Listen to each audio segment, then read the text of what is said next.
শাকিব খানের ভাই একটি জানাজার ওকে পাই না। আর আমার যদি জানাজা হয় সবাইকে আমি আমন্ত্রণ জানালাম, আপনারা সবাই আমার জানাজায় উপস্থিত হবেন।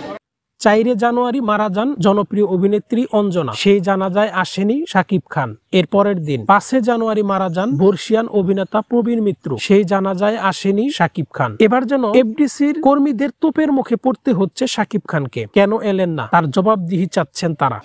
ওকে বানাইছি ওর বাপ ইন্ডিয়ারা, আমরা বানাইছি। আমি নৃত্য পরিচালক সাইফুল ইসলাম, আমি আমার বাড়ি বিক্রি করে দেবো, কত টাকা লাগবে একটা জানাজা আসতে?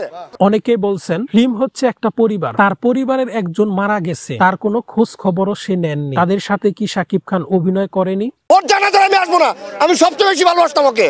শাকিব খানের ভাই একটি জানাজার ওকে পাই না, একটি জায়গায় ওকে পাই না। কেন আসবে না সে? ওকে বানাইছি ওর বাপ ইন্ডিয়ারা, আমরা বানাইছি। আমি নৃত্য পরিচালক সাইফুল ইসলাম, আমি আমার বাড়ি বিক্রি করে দেবো, কত টাকা লাগবে একটা জানাজা আসতে?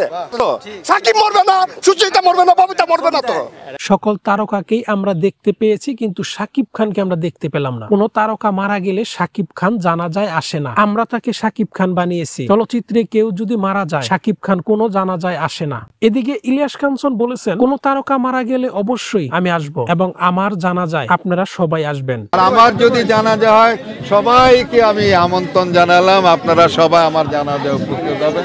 ইলিয়াস কাঞ্চন জানাজায় সবাইকে দাওয়াত দিয়ে গেলেন।